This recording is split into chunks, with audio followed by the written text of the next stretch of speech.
Assalamualaikum warahmatullahi wabarakatuh. Bismillah walhamdulillah.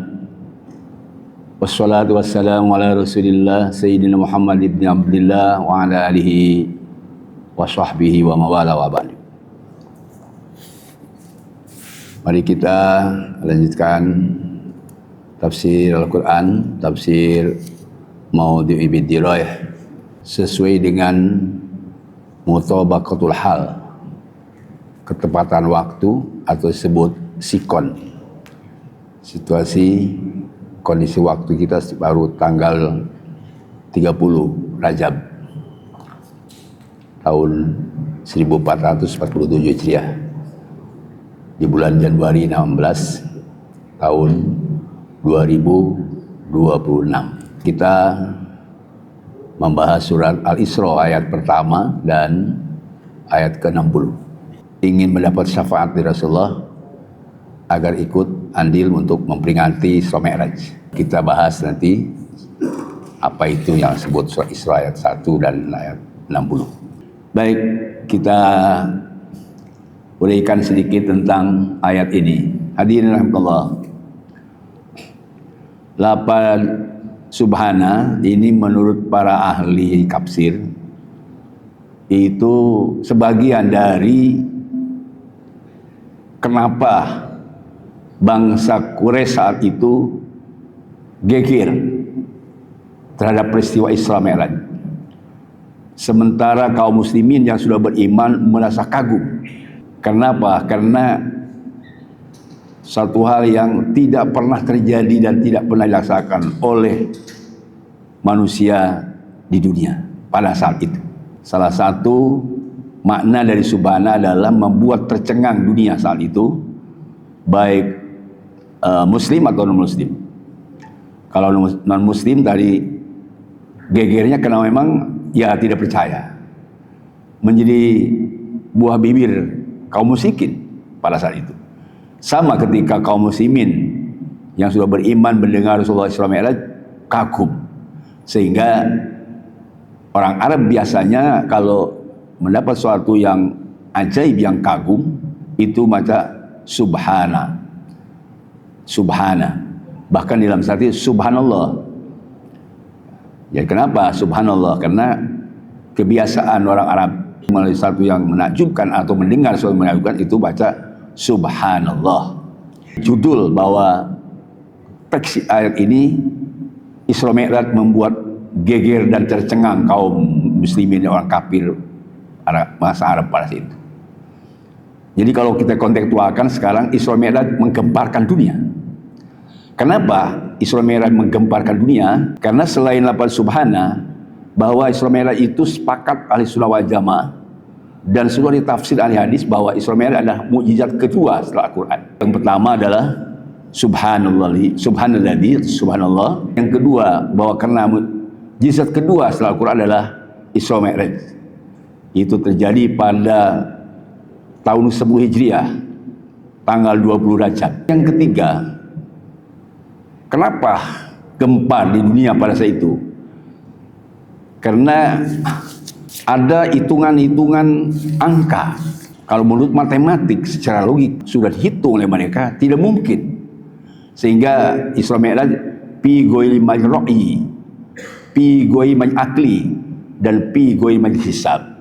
Di luar nalar akal manusia, di luar perhitungan manusia, dan di luar matematika manusia pada saat itu.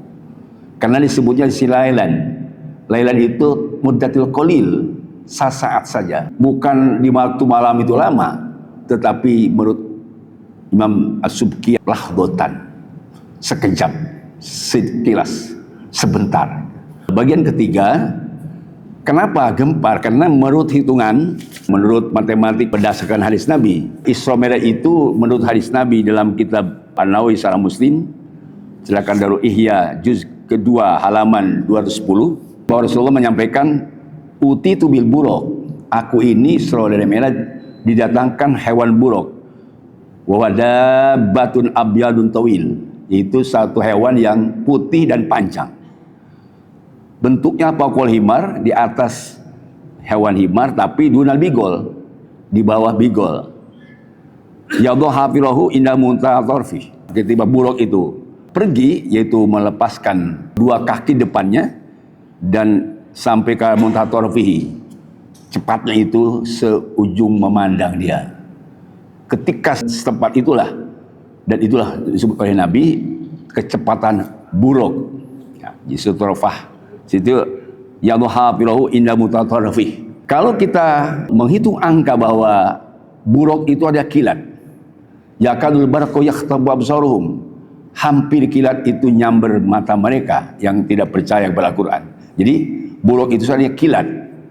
Dan menurut para ahli, kalau kilat itu ada cahaya, kecepatan cahaya kalau dihitung adalah 300.000 km per detik. Jadi kalau kita lihat jarak tempuh buruk di malam Isra Mi'raj itu, kalau dihitung kecepatan cahaya per detik 300.000 km, berarti kalau kita hitung dengan angka, misalnya Rasulullah berangkatnya malam pada Isya, kira-kira jam 8, dan pulang jam 4 sebelum sholat subuh.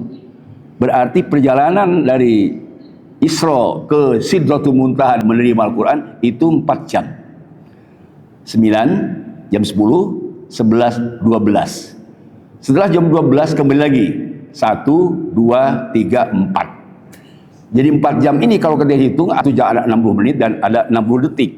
Kalau dirumuskan 300.000 km kali 4 jam kali 60 detik, 60 menit kali 60 detik, berarti 4.320.000 km.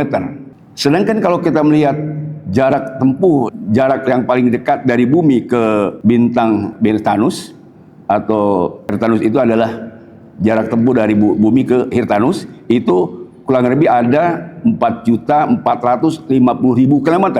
Kalau kita hitung jarak tempuh buruk itu hanya 4.320.000, sedangkan jarak tempuh dari bumi ke Hirtanus itu 4.450.000 km, berarti masih kurang. Kurangnya berapa? Kurangnya masih ada 130.000 km. Artinya menurut hitung matematik, dari bumi ke Hirtanus saja masih kurang. Sedangkan Rasulullah bukan ke Hirtanus. Rasulullah ke Rob ke Sidratul Muntaha, jauh lewat daripada Hirtanus. Fauqal Arsy. Rasulullah Isra Mi'raj menurut hitungan matematik ini kurang. Tetapi Isra Mi'raj bukan hitungan angka. Memang kalau hitung angka, jangan pun ke Sidratul Muntaha, ke bintang Hirtanus tidak sampai. Sebab bukan perjalanan menurut angka, menurut matematik, tapi ini perjalanan wahyu yang wajib diimani orang beriman. Kalau dihitung dengan angka tidak paham orang, meskipun pada zaman itu belum ada komputer.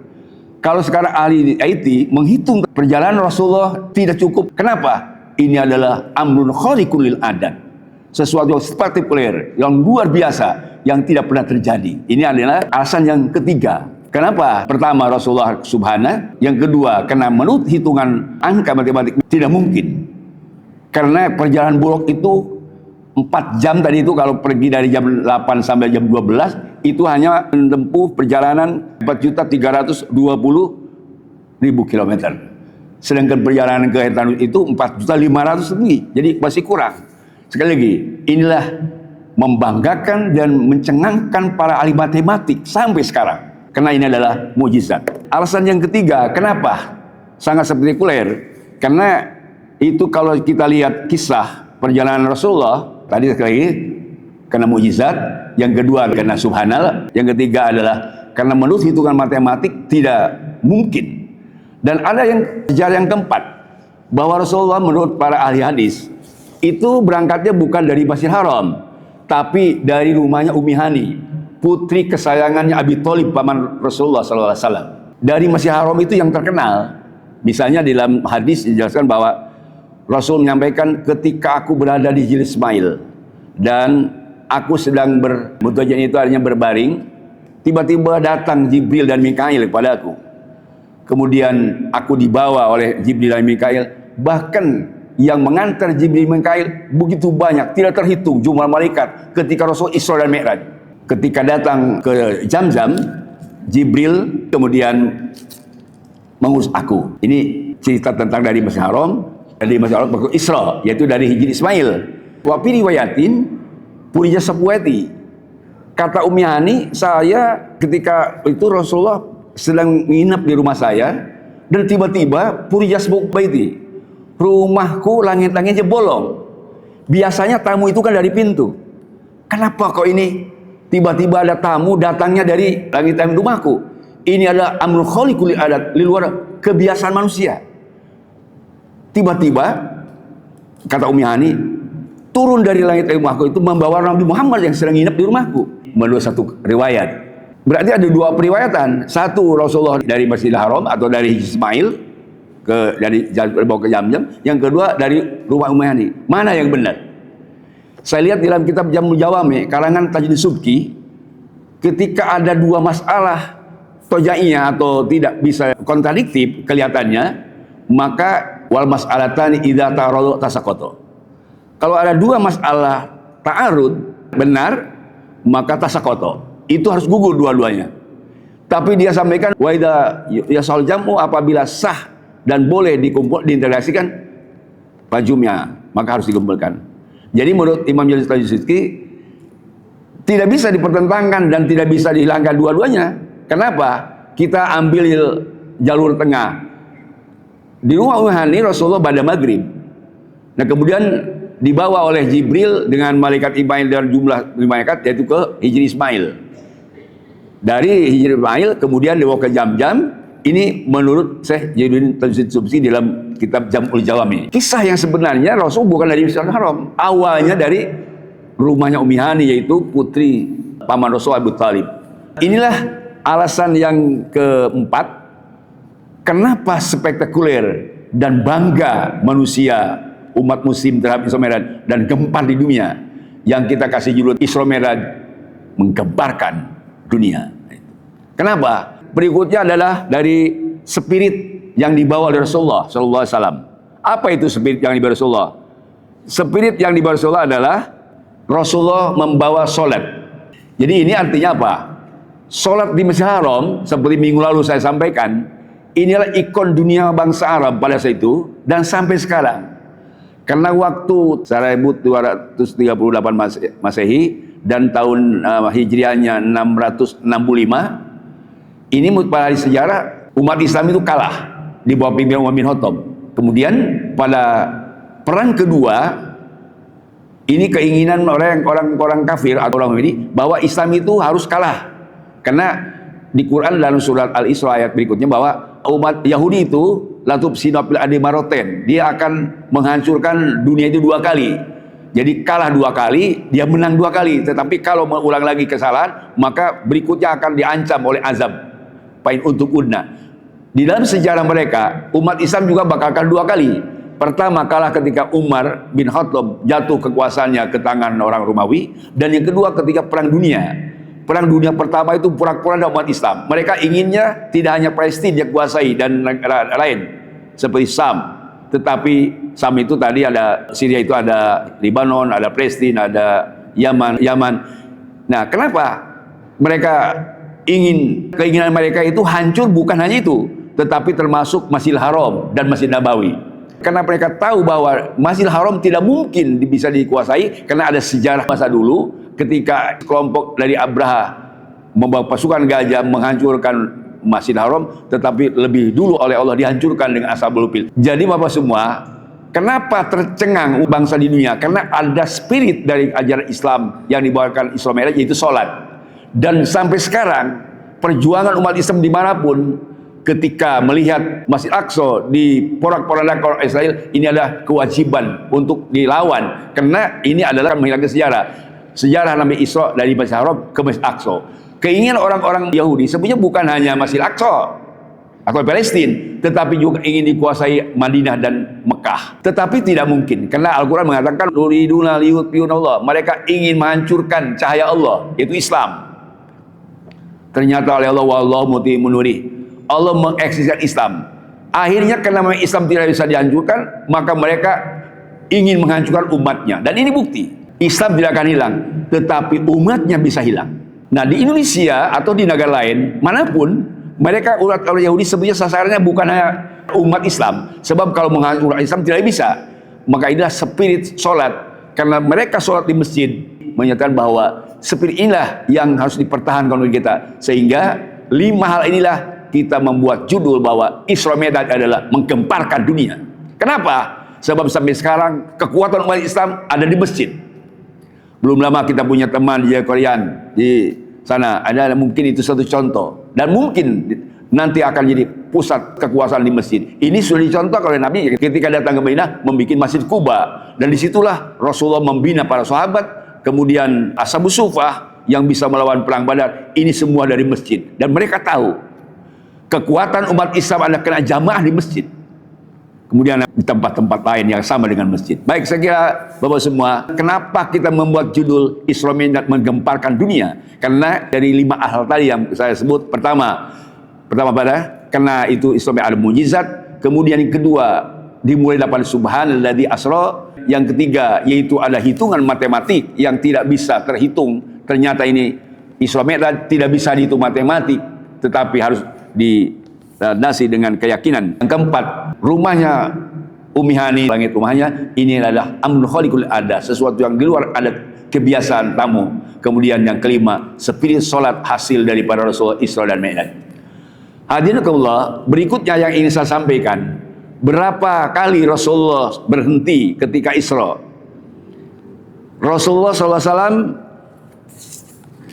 berhenti di 5 tempat. Berhenti 5 tempat setelah Rasulullah dibelek dadanya, kemudian minta kepada Mikail supaya membawa air Zam-Zam satu tempat, itu dipenuhi dengan iman dan hikmah. Ketika Rasulullah dadanya dibelek dan dikeluarkan semua sifat-sifat tercelanya, kemudian dipenuhi air Zam-Zam itu dengan hikmah dan iman. Setelah selesai Rasulullah dadanya dibelek, kemudian ditutup kembali. Setelah apa? Setelah dipenuhi dengan 4 hal, yaitu dipenuhi dengan hilim, ilmu, yakin, dan Islam. Jadi itulah perjalanan Rasulullah. Jadi sebelum Rasulullah Isra Mi'raj kemudian ditutup kembali, dan akhirnya Rasulullah menurut hadis Nabi utiya bil buraq tadi yang disebutkan dalam hadis Sahih Muslim. Berapa kali Rasul berhenti di perjalanan? Itu ada 5 kali Rasul berhenti.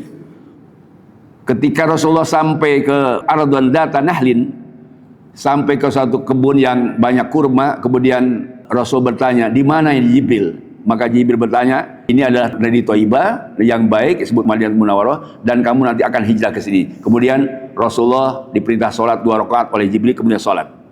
Yang kedua, Rasul datang ke Madian. Itu ada sebuah pohon, Sajdatun Musa namanya. Lalu Nabi bertanya kepada Jibril, di mana ini ya Rabb Jibril? Ini ada Sajdatun Musa. Maka Jibril berjawab, ini ada di Madian, dan harus sholat 2 rakaat. Kemudian Rasulullah sholat 2 rakaat. Yang ketiga, datanglah Rasulullah tempat disebut Turisina.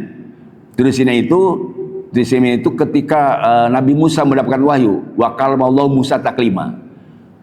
Lalu Nabi Muhammad bertanya, di mana ya Jibril? Ini adalah di Turisina. Ini adalah napak tilas dulu Nabi Musa mendapat wahyu di Turisina ini. Kemudian Nabi sholat 2 rakaat. Kemudian yang keempat, Rasulullah datanglah yaitu ke ada seperti istana di Sam, kalau sekarang Syria.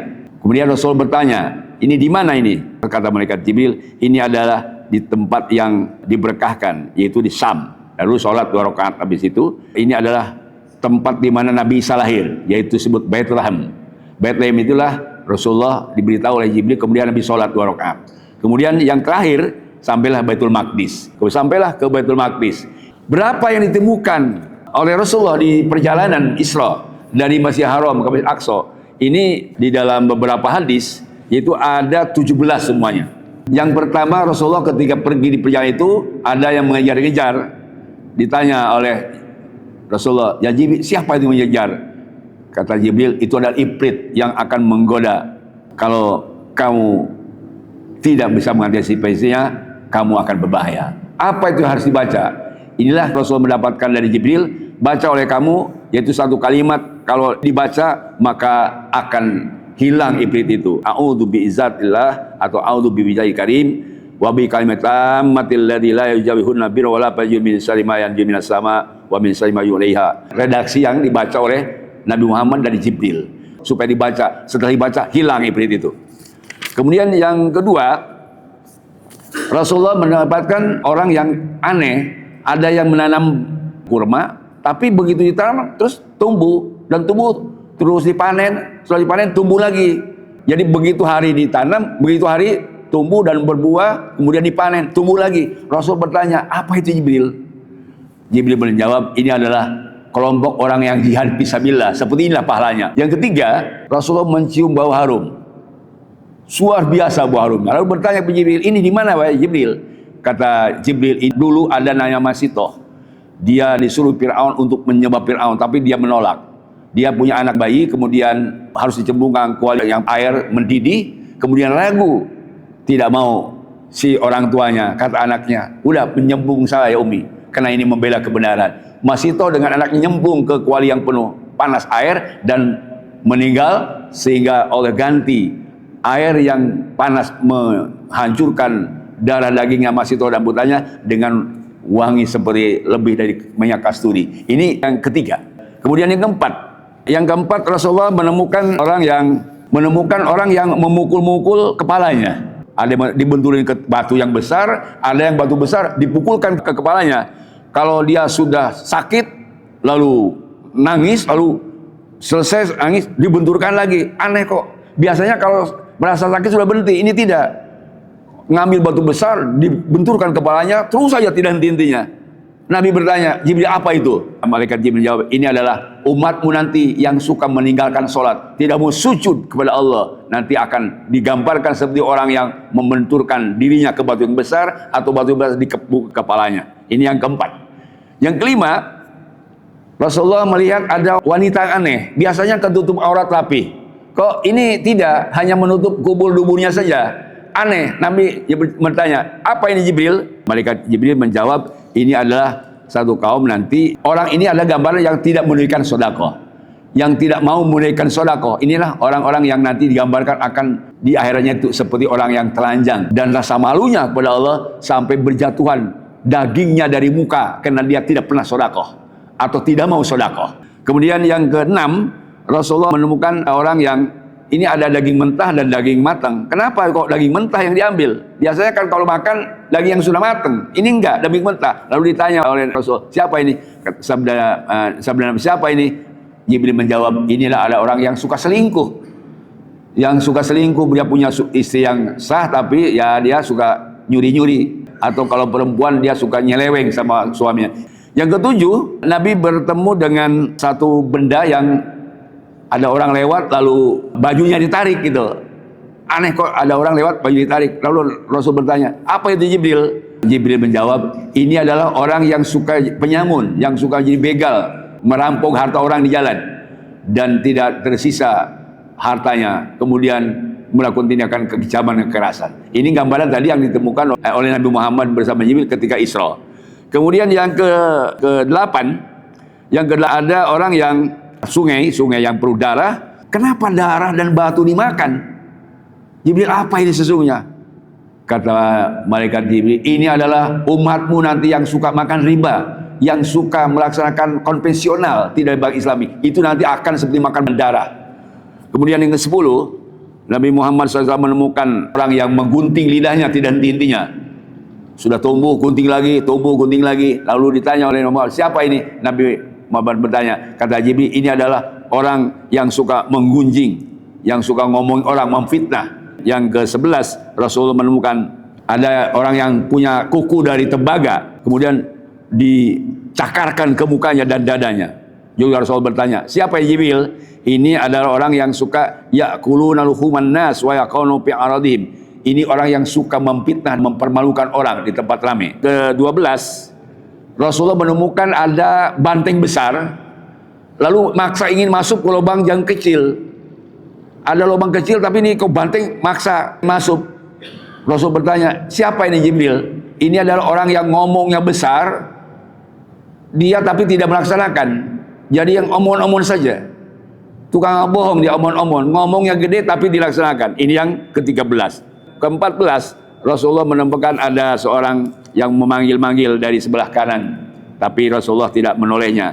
Lalu bertanya Nabi, siapa? Ini adalah Yahudi. Nanti kalau kamu menengok, ini ada berbahaya bagi kamu.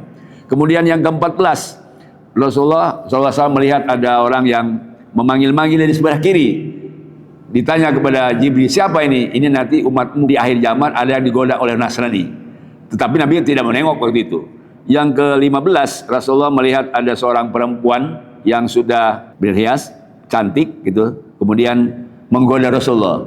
Kalau tadi melihat perempuan yang pakaian seadanya, ini melihat perempuan yang cantik, menggoda Rasulullah. Jibril ketika ditanya, siapa ini Jibril? Kata Nabi Muhammad, ini adalah nanti umatmu akan digoda seperti ini.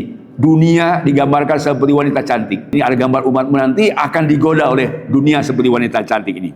Kemudian yang ke-16, Rasulullah menemukan seorang kakek-kakek memanggil-manggil, ya Muhammad, tetapi Rasulullah tidak menengoknya. Ditanya, ya Jibril, siapa itu? Itu adalah iblis yang menggoda kamu. Kemudian yang ke-17, Rasulullah menemukan seorang nenek-nenek menggoda Rasulullah SAW. Tapi ditanya oleh Rasulullah, siapa ini? Ini adalah umur dunia seperti ini. Dan kemudian di dalam hadis lain, kehidupan manusia di akhir zaman seperti seorang nenek-nenek yang pikun. Dia tidak mau ibadah, padahal harus ibadah. Saya kira itulah 17. Kesimpulannya Rasulullah berhenti 5 kali. Kemudian menemukan 17 kali. Berarti ini gambaran bahwa Rasulullah akan mendapatkan sholat 5 waktu dan 17 rakaat. Adapun Mi'raj Rasulullah, ada langit 7. Setiap Rasulullah bertemu di langit pertama disambut oleh para malaikat. Di langit pertama Rasulullah menemukan Nabi Adam dan disambut baik oleh para malaikat di langit pertama. Kemudian di langit kedua Nabi Muhammad bertemu dengan Nabi Yahya dan Nabi Isa. Kemudian di langit ketiga Nabi Muhammad bertemu Yunus. Di langit Nabi Yusuf kali. Di langit keempat Rasul bertemu dengan Nabi Idris. Di langit kelima bertemu dengan Nabi Harun. Di langit keenam bertemu dengan Nabi Musa. Dan di langit ketujuh bertemu dengan Nabi Ibrahim. Bapak semua ketika sudah menerima sholat itu melewat langit ketujuh. Sebab Nabi Musa itu langit keenam. Kenapa Nabi di langit terakhir, langit ke-7? Karena sifat kepribadian dari Nabi-Nabi itu yang mirip dengan Rasul adalah Nabi Ibrahim alaihissalam. Ini menunjukkan bahwa di Quran fattabi millata Ibrahim. Kita umat Nabi Muhammad ini hampir mirip dan sama dengan ajaran Nabi Ibrahim. Berapa hal yang dilihat oleh Nabi ketika Mi'raj? Pertama, Nabi Muhammad melihat rob-rob. Rob-rob itu adalah getaran suara yang menuliskan takdir manusia. Kemudian melihat Sidratul Muntaha. Nabi Muhammad juga melihat jumlah malaikat ketika di Baitul Ma'mur. Baitul Ma'mur itu ada jumlah malaikat masuk ke sana ibadah dan tidak keluar lagi. Kemudian Nabi Muhammad melihat surga dan neraka. Hadirin Allah, Baitul Ma'mur itu adalah tempat ibadahnya malaikat. Itu menurut para ahli hadis, itu antara Baitul Ma'mur dengan Ka'bah kalau ditarik benang itu pas di bawah adalah Ka'bah dan di atas adalah Baitul Ma'mur. Kemudian yang perlu saya sampaikan, apa itu yang disebut iman, hikmah, ilmu, hilim, ada 6 itu. Artinya dalam Mi'raj kita harus meningkatkan keimanan. Pertama, apa itu keimanan? Harus sampai imanul kamil. Apa iman kamil? Idza dzukirallahu wajilat qulubuhum. Apabila dipanggil nama Allah bergetar hatinya. Apabila disuruh ngaji segera berangkat. Apabila panggil adzan segera sholat. Ini satu. Kedua, tingkatkan Islam. Harus sampai Islam kapa, udhulu bismillah kapa. Seluruh ajaran dari Islam harus dipakai. Kemudian hikmah. Apa itu hikmah? Hikmah adalah ilmu yaitu ilmu tazkiyatun nafs, ilmu sufi atau ilmu adab kepada Allah. Sehingga orang yang punya hikmah itu akan diberikan nilai yang banyak. Kemudian harus meningkatkan yakin. Apa itu yakin? Hakul yakin. Wa'bud rabbaka hatta yaqin. Kita harus beribadah sampai mati dan sampai hakul yakin bertemu dengan Allah Subhanahu wa taala. Berikutnya atau hilim. Hilim itu kesabaran. Apa hilim itu? Hilim itu bukan sabar, lebih dari sabar. Kalau sabar mungkin kita ingin membalas dengan apa yang telah diejek kepada kita. Tapi hilim itu justru kalau kita diejek orang malah kita membuat baik kepada orang. Itulah hilim yang disebut oleh para ahli hadis adalah sifat Rasulullah lebih daripada sabar. Dan kita harus meningkatkan itu. Islam. Saya kira ini tadi ada 6. Mari kita tingkatkan. Keislaman kita harus kafah. Kemudian keyakinan kita ibadah harus sampai mati dan hakul yakin. Kemudian ilmu kita ini yang terakhir, ilmu kita harus tingkatkan menjadi ulama, alimun ali ulama, kader anak-anak kita menjadi ulama. Insya Allah ini anti Isra Mi'raj. Dari pertama ilmu kita tingkatkan menjadi ulama, keyakinan harus yakin, hilim kita harus lebih dari sabar, kemudian Islam kita mukafah, kemudian hikmah kita kaji katib nafsi, kemudian iman sampai imanul kamil, iman sempurna. Mudah-mudahan Allah Subhanahu wa taala memberikan taufik dan hidayah kepada kita. Peringatan hari Isra Mi'raj meskipun sudah tanggal 30, mudah-mudahan dinilai sama. Mudah-mudahan kita memberi Isra Mi'raj itu kan tidak hanya tanggal 27. Mudah-mudahan meskipun sering disampaikan guru kita, ada manfaatnya. Allah Subhanahu wa taala memberikan taufik dan hidayah bagi kita semua. Akhirnya kita wafat husnul khotimah, mendapat ridhonya. Amin ya rabbal alamin. Subhanakallahumma wa bihamdik, asyhadu an la ilaha illa anta, astaghfiruka wa atubu ilaik. Walhamdulillahirabbil alamin. Assalamualaikum warahmatullahi wabarakatuh.